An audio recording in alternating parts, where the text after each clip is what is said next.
तो परमात्मा तो सुध लेता है ना, तो परमात्मा ने सुध ली। उस मंत्र को जपते वो कुंडलिनी शक्ति चेतन हो जाएगी। वो यूनिवर्सल कॉन्शियसनेस है, मदर ऑफ यूनिवर्स है, जो पूरी दुनिया में स्थायी शांति ला सकती है। उसी की बात गुरुदेव समझाने की कोशिश कर रहे हैं। उस लेख को पढ़ते हैं। 158 लोग जो भी देख रहे हैं, आप सबके अंदर विराजमान उसी परम सत्ता को बारंबार प्रणाम और बहुत बहुत जय गुरुदेव।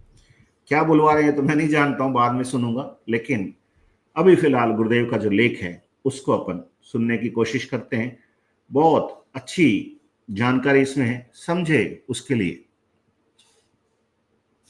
गुरुदेव ने कहा कि मनुष्य को उस दिव्य ज्ञान को प्राप्त करने के लिए तो अपने शरीर रूपी ग्रंथ को ही पढ़ना पड़ेगा, क्योंकि उसका निवास हमारे शरीर में ही है। भगवान श्री कृष्ण ने गीता के 18वें अध्याय के 61वें श्लोक में स्पष्ट कहा है, ईश्वरः सर्वभूतानां हृद्देशेऽर्जुन तिष्ठति भ्रामयन् सर्वभूतानि यन्त्रारूढानि मायया। ईश्वरः सर्वभूतानां हृद्देशेऽर्जुन तिष्ठति भ्रामयन् सर्वभूतानि यन्त्रारूढानि मायया।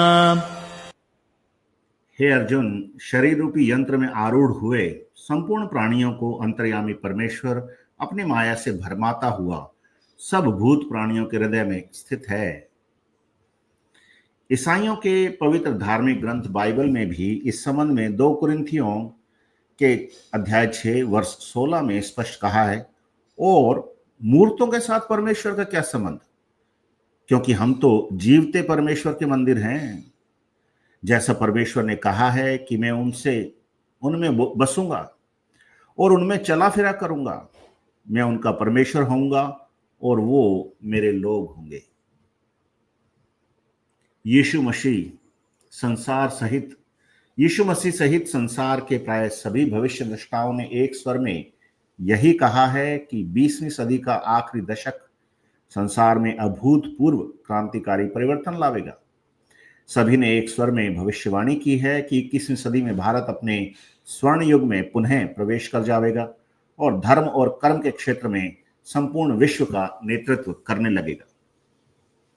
पवित्र धार्मिक ग्रंथ बाइबल 20वीं सदी के अंत से पहले होने वाले विश्वव्यापी भीषण नरसंहार की जो घोषणा करता है, विश्व के अविश्वासी नास्तिक उसकी तरफ ध्यान न दें या ना दें, उसमें कोई अंतर नहीं आने वाला है।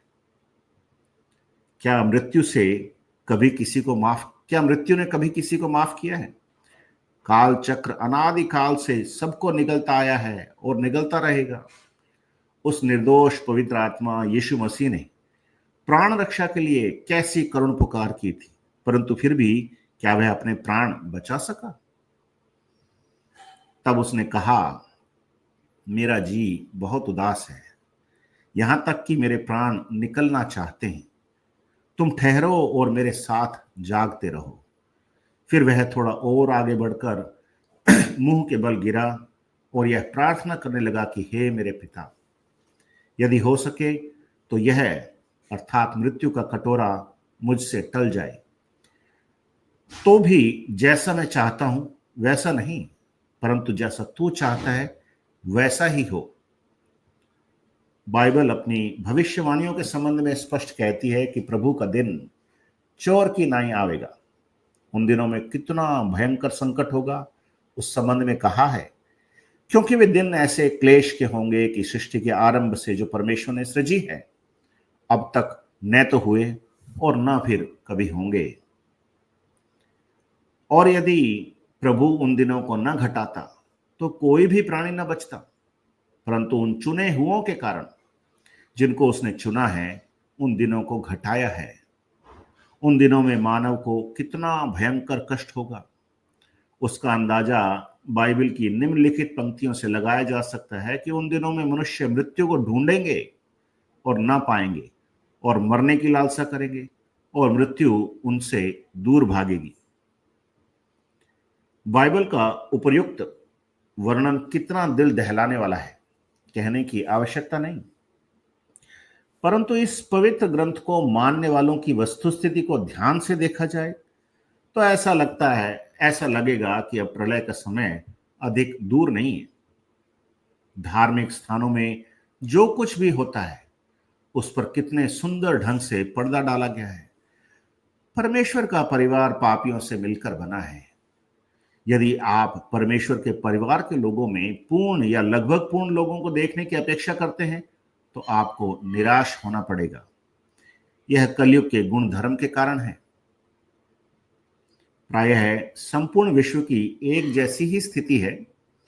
मैं तो इस संबंध में सिर्फ इतना ही कहना चाहूंगा कि प्रभु विश्व भर के सकारात्मक विचारों वाले मनुष्यों को शीघ्र सद्बुद्धि प्रदान करें, क्योंकि नकारात्मक विचार वाले व्यक्ति न कभी सुधरे हैं और न कभी सुधरेंगे।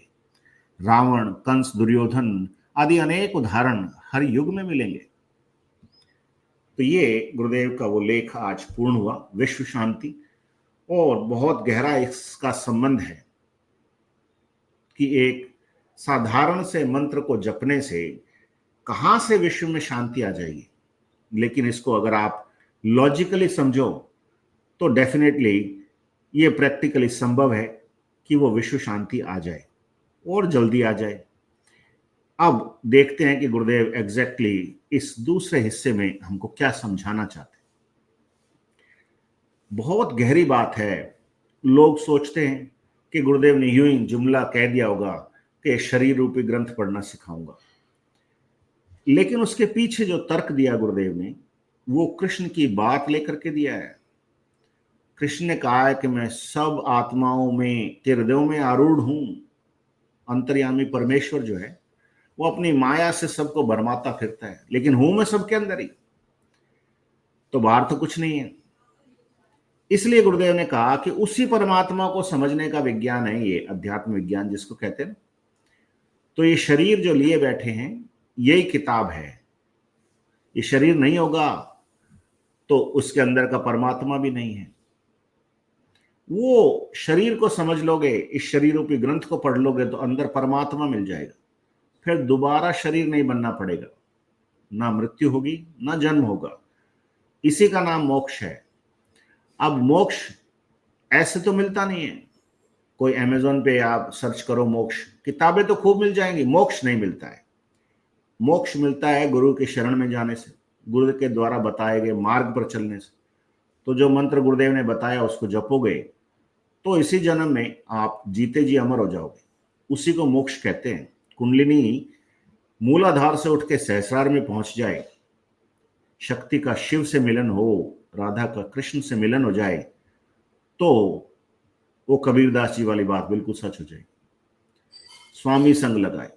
जब आप स्वामी के संग लग जाओगे फिर आप और स्वामी अलग नहीं है, फिर एक ही हो जाओगे।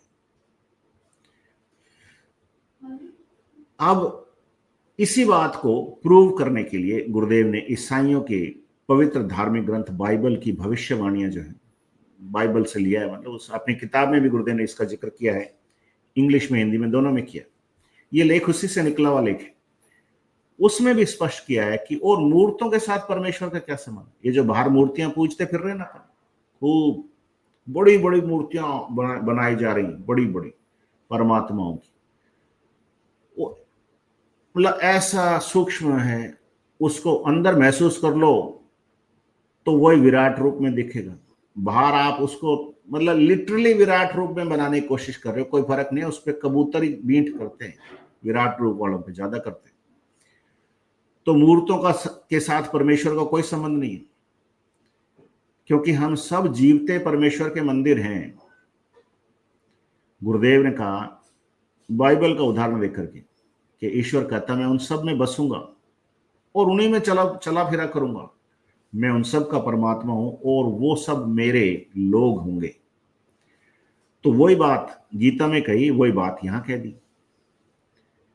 और सब ने जो भविष्यवाणी की है भारत के बारे में, उसको अभी भी भारत के लोग हजम नहीं कर पा रहे। बड़े दुख की बात है। गुरुदेव ने भी कहा कि भारत के लोग इस बात को स्वीकार नहीं कर रहे हैं, जबकि भारत तो अवतारवाद का जनक है, ईश्वर का जनक यही है। ईश्वरवाद जिसको बोलते हैं, गॉडिज्म, उसका जनक भारतीय है और कहीं नहीं हुआ इसका जन्म। अब अवतार हुए, राम हुए, कृष्ण हुए, परशुराम हुए, वराह अवतार हुए, 9 तो हो लिए। अब गुरु जी 10वें अवतार। अब ये भी हजम नहीं हो रहा। अब अवतार ऐसे तो है नहीं कि कोई अपना बहुत बड़ा ब्रांड लोगो लेकर के आएगा कि हाँ भाई मैं 10वां अवतार हूं, मेरा पेटेंट है, कॉपीराइट है। कुछ नहीं होता। वो एक साधारण इंसान के रूप में आता है और वो असाधारण काम करता है, और जो वो कहता है वो सत्य हो जाता है। वो अपनी आत्मा से सबको दीक्षा देता है और वो आत्मा सबके अंदर रहती है। वो आत्मा जो हमारी अपनी आत्मा हम समझते हैं, उससे जब एकात्म हो जाती है, एक तादात्म्य हो जाता है, एक हो जाते हैं, फिर हम परमात्मा हो जाते हैं। इतनी सिंपल बात है और लोग बाहर खोज रहे हैं, उसको बाहर खोज रहे हैं। लेकिन गुरुदेव ने ये जो मिशन बताया है, चलाया, दे रहे हैं। हालांकि इसको रोकने की कोशिश खूब लोगों ने की है, लोगों के मालिकों ने की है। वो मालिक बने बैठे हैं, लेकिन मालिक तो गुरुदेव ही हैं। पर ब्रह्म, गुरु साक्षात पर ब्रह्म तस्मै श्री गुरुवे नमः। तो अब वो जमाना आ गया, 21वीं सदी में पूरी दुनिया में गुरु सियाग योग छा जाएगा, क्योंकि ये वैदिक दर्शन है और ये दर्शन पुनः लौट कर आ रहा है। इसका दान करना है पूरी दुनिया को। यही दादा गुरुदेव का भी आदेश था गुरुदेव के लिए, और वो होगा। अब ये जो भीषण नरसंहार की घोषणा की गई है बाइबल के अंदर, वो हो रहा है ना, अब उससे भी कहीं ज्यादा ही हो रहा है। तो भले ही नास्तिक लोग कह दें कि ऐसा कल की अवतार नाम की कोई चीज नहीं, ऐसा कोई नरसंहार नहीं होगा, लेकिन वो चीज टलेगी नहीं। जो परमेश्वर का वचन होता है ना, आकाश और पृथ्वी टल सकते हैं, परमेश्वर का वचन नहीं टलेगा। अगर उसने कहा कि मैं तुम्हारे लिए एक सहायक भेजूंगा जो सीधा परमात्मा की ओर से आता है और वो मेरी गवाही देगा, और जो कुछ वो कहेगा वो मुझ में से लेकर के कहेगा और तुम्हें बताएगा, अपना कुछ नहीं कहेगा, तो ये सब अब प्रमाणित होगा। अब नास्तिक लोग नहीं माने, कोई बात नहीं, समय आने पर सबको दिख जाएगा। मृत्यु एक अटल सत्य है ना। इसलिए गुरुदेव बार बार आपको ये बताते कि आपको ध्यान की अवस्था में 10-20 लोगों की मौत दिख जाएगी। किसी एक की दिखी, दूसरे की दिखी, परिचितों की। अपरिचित मरा तो अपने को क्या पता। परिचित मरा, मृत्यु दिखी तो अपने क्या गया। एक की दिखी एक्सेप्शनल कह के टाल दोगे, 10-20 की दिखी, जैसे दिखी वैसे घटित हो गई, तो खटका पड़ेगा आपको कि हाँ मरना तो अपने को ही पड़ेगा भाई। तो सीरियस हो जाओगे, हे भगवान मैं तो नालायक था, तू तो दयालु है, मैंने सुना तू दयालु, तू इस बार माफ कर दे, अगली बार ऐसी गलती नहीं करूंगा। और वो एकनिष्ठ हो जाता है, अर्जुन जैसे वो चिड़िया की आंख की तरफ हो गया था ना, बस वैसे एकनिष्ठ हो जाएगा ना, और ध्यान करेगा तो वो परमात्मा यहाँ आपको दिख जाएगा। गुरुदेव ही परमात्मा है, वो टहलते टहलते आ जाएंगे, उससे साक्षात्कार हो जाएगा। फिर मृत्यु का भय खत्म हो जाएगा। मृत्यु तो सबको आएगी, लेकिन जीते जी अमर हो गए तो फिर ये मृत्यु अपना कुछ नहीं बिगाड़ पाएगी। इसलिए कबीरदास जी की बात गुरुदेव ने कही ना कि जा मरने से जग डरे मोरे मन आनंद, कब मरी हो कब पाई हो पूर्ण परमानंद। वही बात ईसा मसीह ने की, प्राण रक्षा के लिए बहुत प्रार्थना की उसने। और इस बात को आप सुनो तो कितनी मतलब एक अंदर से एक ऐसी भावना उमड़ती है कि यार बताओ, जीसस तक को नहीं छोड़ा, ये दुष्ट हैं, कैसे छोड़ेंगे। तो मृत्यु को उन्होंने कब्जे में कर रखा और किसी को मृत्यु दंड दे दें, क्रूसीफाई कर दें, सूली पे चढ़ा दें। लेकिन जीसस ने जो बात कही, वही बात कबीर की वाणी में भी आपको समझ में आ सकती है। तो उसने कहा कि यदि हो सके तो ये मृत्यु का कटोरा टाल दो, अगर नहीं हो तो भी जैसा मैं चाहता हूं वैसा मत करो, जैसा आप चाहते हो वैसा करो। तो वो जो पूर्ण परमानंद है ना, वो परमात्मा के चरणों में सब कुछ छोड़ देने से मिलता है, जिद पकड़ के रखने से नहीं मिलता है कि नहीं ये कटोरा तो भगवान आपको टालना ही पड़ेगा। तो भगवान आज टाले न कल टाले, मृत्यु अटल है। लेकिन उसके चरणों में चले जाओगे तो फिर वो मृत्यु भी टल सकती। परमात्मा के हाथ की बात है और एक माइंडसेट की बात है। गुरुदेव ने ये बात इसलिए कही कि सब आत्माओं को सूचित हो कि परमात्मा आपके अंदर आरूढ़ है, वो आपको अपनी ओर आकर्षित करता है और एक मंत्र दीक्षा के माध्यम से वो शक्ति आपके अंदर जागृत हो जाएगी जो आपको परमात्मा से मिला सकती है। इस शरीर में रहते रहते अगर ये हो गया तो दूसरा जन्म नहीं होगा। तो प्रभु का दिन आता है, जजमेंट डे बोलते हैं ना जिसको, कयामत का दिन, वैसे ईश्वर के आगमन का दिन है। वो ऐसा होगा कि वो चोर की नहीं आएगा, एकदम चोरी छिपे, पदचाप तक नहीं होगी, पता ही नहीं पड़ेगा। और उन दिनों में जो संकट होगा उसके संबंध में बाइबल भी ये कहती है कि वो क्लेश के दिन होंगे। सृष्टि के आरंभ से जो परमेश्वर ने सृजी थी अब तक ना कभी हुए और ना कभी होंगे, ऐसे दिन देखने पड़ेंगे। और फिर एक बात ये कही कि यदि प्रभु उन दिनों को नहीं घटाता तो कोई भी प्राणी नहीं बचता, परंतु उन चुने हुओं के कारण जिनको उसने चुना है उन दिनों को घटाया। वो जो संकट के दिन है ना, वो घटाता है परमात्मा। क्यों घटाता है? क्योंकि वो द चोजन वन जिसको कहते हैं ना, चुनिंदा, चेतन शिष्य बोलते हैं ना अपने सिद्ध योग में, गुरु से याग योग में, कि शिष्य चेतन हो गया। तो गुरुदेव ने कहा ये मिशन मेरे चेतन शिष्य चलाएंगे। उन चेतन शिष्यों के लिए उसने उन संकट के दिनों को घटा दिया। अगर वो नहीं घटाता तो अब तक सारा कुछ ही घटाव ही हो चुका होता, जीरो में हो जाता, कार्यक्रम खत्म हो चुकी होती दुनिया अब तक, तीसरा विश्व युद्ध कभी का हो चुका होता। उन दिनों को परमेश्वर ने उन्हीं के लिए घटाया जो चुने हुए हैं, क्योंकि वो परमेश्वर का काम करेंगे और वो सबके माथे पर परमेश्वर की मोहर लगवाएंगे। और परमेश्वर ने वादा कर रखा है, ये सारी बात बाइबल में लिखी गई। मैं नहीं जानता बाइबल, मैंने कभी पढ़ी नहीं, लेकिन गुरुदेव को पढ़ पढ़ करके समझ में आ रही कहानी क्या है। तो वादा ये किया गया है कि जब तक पर्याप्त मात्रा में सबके माथे पर मोहर नहीं लग जाए तब तक आकाश और पृथ्वी अपने वो नहीं भेज सकते जो नष्ट करने के लिए आते हैं ना, राक्षस है जो भी जिसको आप कहते हो, वो नहीं भेजेंगे। इतने बुरे दिनों का वर्णन है कि मौत मांगोगे तो नहीं आएगी हैं, और मरने की लालसा करेंगे तो मृत्यु दूर भागेगी। इतने बुरे दिन हो जाएंगे, तड़प तड़प के मरने वाली बात है ना, वो है।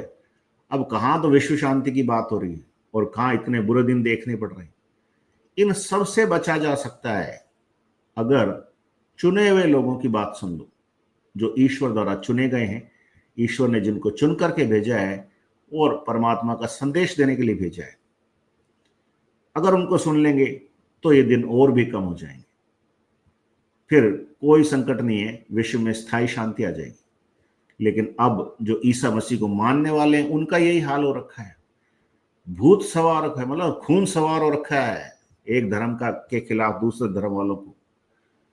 एक छोटे से जमीन के टुकड़े को लेकर के ऐसी माथाफोड़ी कर रहे हैं, और वही तीसरे विश्व युद्ध का कारण होगा, गुरुदेव ने कहा है। फिर अब जो कुछ धर्म के नाम पे हो रहा है, दुनिया भर में हो रहा है, आप तो रोजाना देखते हो। भारत में तो आजकल काफी तथाकथित गुरु जेलों में पाए जाते हैं। संरक्षण नहीं मिला होगा या कोई चूक होगी तो वो उस पे पर्दा डाल देते हैं कि नहीं नहीं, परमात्मा का घर जो है ना वो पापियों से मिलके बनता है। तो परमात्मा को भैया ऐसे घर की जरूरत है कि जहाँ पापी पापी हों। परमात्मा तो पाप साफ कर देता है ना।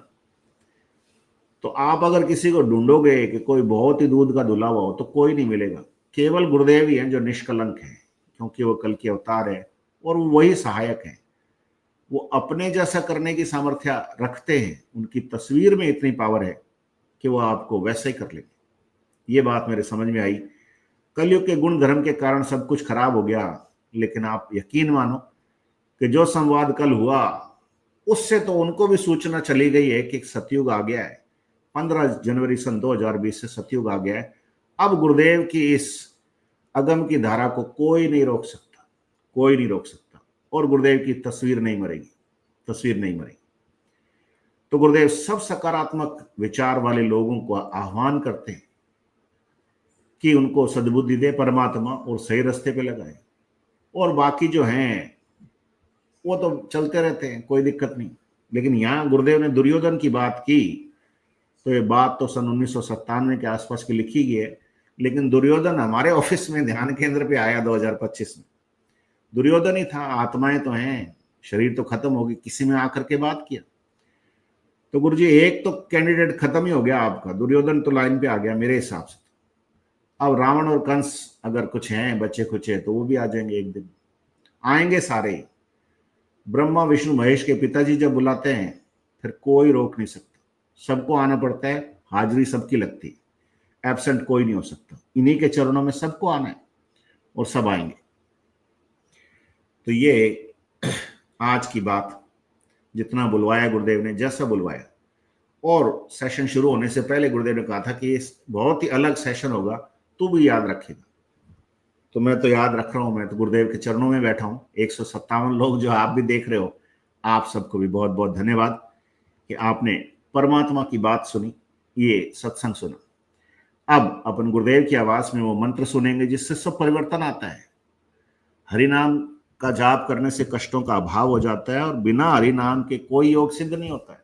इसलिए गुरुदेव ने हरि का नाम दिया और हरि नाम ने सारे लोकों में खलबली मचा रखी है। तो आप चिंता मत करो, सब कुछ सेट राइट कर देंगे गुरुदेव।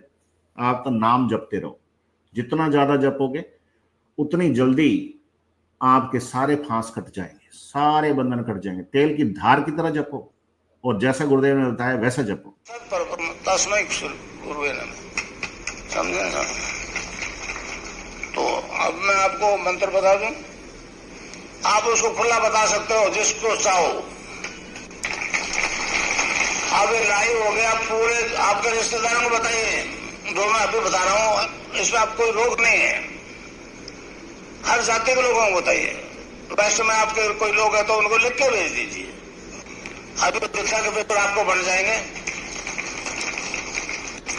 एक छोटा सा शब्द है, बीज मंत्र है। बीज मंत्र इसलिए कहा है इसको कि बरगद के पेड़ का बीज राई के दाने जितना 1 किलोमीटर फैलेगा, उस बीज में दिखता है। तो कै आधार लय में मिला हुआ, बड़ी की मात्रा और बिंदी, उसको बोलते क्लीन गाय। कई लोग क्लीन मैं बोलते, क्लीन मैं नहीं, क्लीन गाय। अंग अंग बोलो, आप अभी बोलो अंग तो यहाँ शोक लगेगा, अंग शोक लगा। तो उसको जपने के लिए हमारे संतों ने उसको जपाया, बताया clean creation clean, clean creation clean, clean creation clean. एक दो कबीर ने कहा, कबीरा धारा अगम की सतगुरु दिए लिखा है और अगम की सतगुरु दिए लगा है। तो उसने पर कृष्ण के बारे में कहा है, स्वामी उल्टता ही पड़ी है सजा। धारा को उल्ट को तो राधा हो गया, उल्टता ही पड़ी है सदा, स्वामी संग लगाए। उसने भी ये कहा कि राधा और कृष्ण का नाम ही जपो। तो अब आप जपो क्लीन कृष्ण क्लीन, क्लीन कृष्ण क्लीन, क्लीन कृष्ण क्लीन। खिचड़ी भी लगेगी। अब ये पर्चे बांट देते हैं आपको छोरे, पर्चा कोई देख ले, आप बात नहीं। आप सबको कह सकते हो कि जपो क्लीन कृष्ण क्लीन क्लीन। आप जपो, आप खुद कह दो। आप जब बताओगे तो मुझसे जुड़ जाओगे ना, आप नहीं फिर मैं बोलूंगा। तो यही वो मंत्र है जिससे सब परिवर्तन आता है। इसी मंत्र को मन ही मन जपना है, बिना होड़ जी हिलाई। इसके आगे पीछे कुछ नहीं लगाना। ये एक तरह का पासवर्ड है, और जैसे पासवर्ड को मन ही मन रटते हैं, आप इसको रटना शुरू कर दो, ये परिवर्तन आना शुरू हो जाएगा।